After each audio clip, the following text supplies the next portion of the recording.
السلام علیکم ورحمۃ اللہ۔ سورہ بقرہ مدنی صورت، دوسرے سپارے کا 7واں رکوع، آیت نمبر 186۔ اعوذ باللہ من الشیطان الرجیم، بسم اللہ الرحمن الرحیم۔ وَإِذَا سَأَلَكَ عِبَادِي عَنِّي فَإِنِّي قَرِيبٌ أُجِيبُ دَعْوَةَ الدَّاعِ إِذَا دَعَانِ فَلْيَسْتَجِيبُوا لِي وَلْيُؤْمِنُوا بِي لَعَلَّهُمْ يَرْشُدُونَ۔ اور جب میرے بندے آپ سے میرے متعلق پوچھیں تو انہیں کہہ دیجئے کہ میں ان کے قریب ہی ہوں۔ جب کوئی دعا کرنے والا مجھے پکارتا ہے تو میں اس کی دعا قبول کرتا ہوں، لہٰذا انہیں چاہیے کہ میرے احکام بجا لائیں اور مجھ پر ایمان لائیں، اس طرح توقع ہے کہ وہ ہدایت پا جائیں گے۔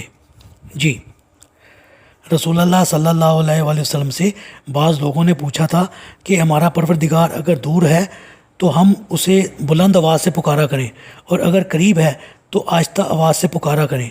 اس آیت میں اللہ تعالیٰ نے ان لوگوں کو بتا دیا کہ میں تمہارے بالکل قریب ہوں، حتیٰ کہ تمہاری رگ جان سے بھی قریب ہوں۔ پھر اللہ تعالیٰ نے صرف ان کے سوال کے جواب پر اکتفا نہیں کیا، بلکہ اور بھی کئی باتیں ارشاد فرما دیں جو انسانی ہدایت کے لیے ضروری تھیں اور جن سے شرکیہ عقائد کی جڑ کٹ جاتی ہے۔ مثلاً یہ کہ جب کوئی شخص مجھے پکارتا ہے تو میں اس کی پکار یا دعا کو صرف سنتا ہی نہیں بلکہ شرف قبولیت بھی بخشتا ہوں۔ اس سے ان لوگوں کے باطل خیال کا رد ہو گیا جو کہتے ہیں کہ اللہ ہم گناہ گاروں کی دعا کب سنتا اور قبول کرتا ہے۔ لہٰذا ضروری ہے کہ ہم کسی بزرگ اور اللہ کے پیارے کی معرفت اللہ سے اپنی حاجات طلب کریں۔ اس جواب میں عمومیت سے یہ وضاحت ہو گئی کہ جیسے اللہ اپنے پیاروں کی سنتا ہے ویسے ہی اپنے گناہ گاروں کی بھی سنتا اور اسے شرف قبولیت بخشتا ہے۔ دوسری وضاحت یہ فرمائی کہ بندے میرا حکم بجا لائیں، مجھ سے مانگیں، دوسروں سے نہ مانگیں، کیونکہ پکار یا دعا بھی اصل عبادت ہے۔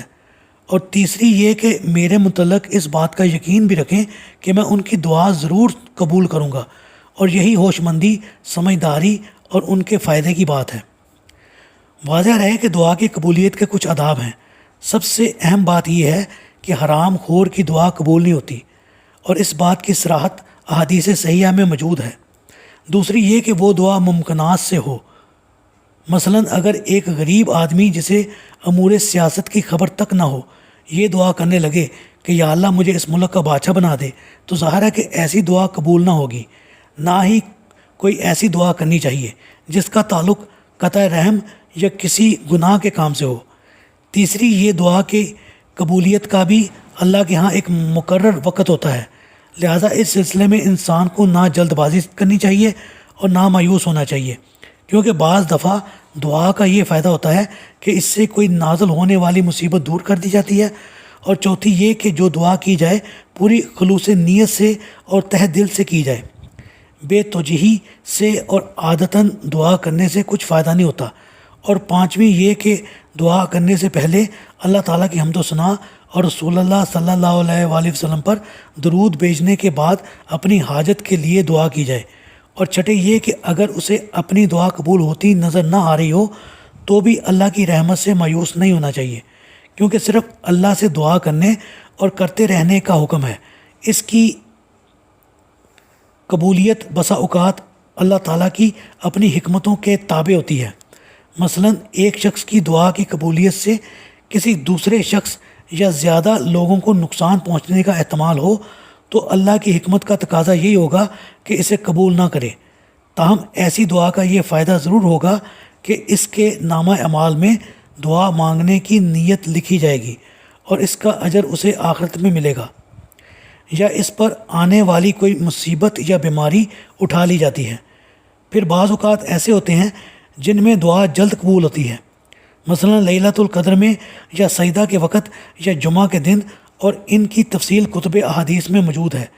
پھر کچھ حالات بھی ایسے ہوتے ہیں جن میں دعا فوراً قبول ہوتی ہے، مثلا مضطر اور مصیبت کے مارے کی دعا، یا مظلوم کی ظالم کے حق میں بد دعا، یا والدین کی اپنی اولاد کے حق میں بد دعا، اس لیے کہ عادتاً والدین اپنی اولاد کے ہمیشہ خیر خواہ ہوتے ہیں۔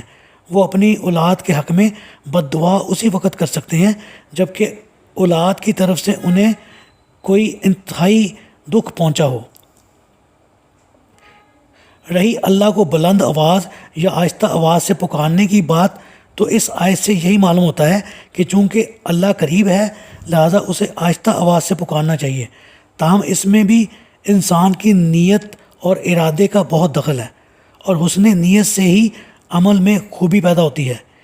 اس کی مثال یہ ہے کہ مکی دور میں ایک دفعہ رسول اللہ صلی اللہ علیہ وسلم رات کو نکلے تو دیکھا کہ ابو بکر صدیق رضی اللہ تعالیٰ عنہ آہستہ اور پرسوز آواز سے نماز میں قرآن پاک پڑھ رہے ہیں۔ آپ آگے گئے تو دیکھا کہ عمر رضی اللہ تعالیٰ عنہ بلند اور گرجدار آواز سے پڑھ رہے ہیں۔ صبح آپ نے پہلے ابو بکر رضی اللہ تعالیٰ عنہ سے دریافت فرمایا کہ تم اتنی آہستہ آواز سے قرآن پاک کیوں پڑھ رہے تھے؟ انہوں نے جواب دیا کہ اس لیے کہ میرا رب میرے نزدیک ہے۔ پھر آپ نے عمر رضی اللہ تعالیٰ عنہ سے بلند آواز سے قرآن پڑھنے کی وجہ پوچھی تو انہوں نے کہا کہ میں سونے والوں کو جگاتا ہوں اور شیطان کو بھگاتا ہوں۔ آپ صلی اللہ علیہ وسلم نے دونوں کے جواب سن کر دونوں کی ہی تحسین فرمائی۔ بعض دفعہ حالات کا یہ تقاضا ہوتا ہے کہ اللہ کا نام بلند آواز سے پکارا جائے، جیسے حج اور عمرہ کے درمیان تلبیہ پکارنا، یا تکبیرات عیدین یا جہاد کے سفر میں اللہ اکبر کہنا، یا دوران جنگ یا کفار کے مقابلہ اور ان کا جی جلانے کے لیے بلند آواز سے نعرہ لگانا۔ ایسے تمام مواقع پر اللہ کو بلند آواز سے ہی پکارنے کا ہمیں حکم دیا گیا ہے۔ اللہ تعالیٰ سے دعا ہے اللہ تعالیٰ ہمیں اپنا ہی محتاج رکھے، کسی غیر کا محتاج نہ کرے، آمین۔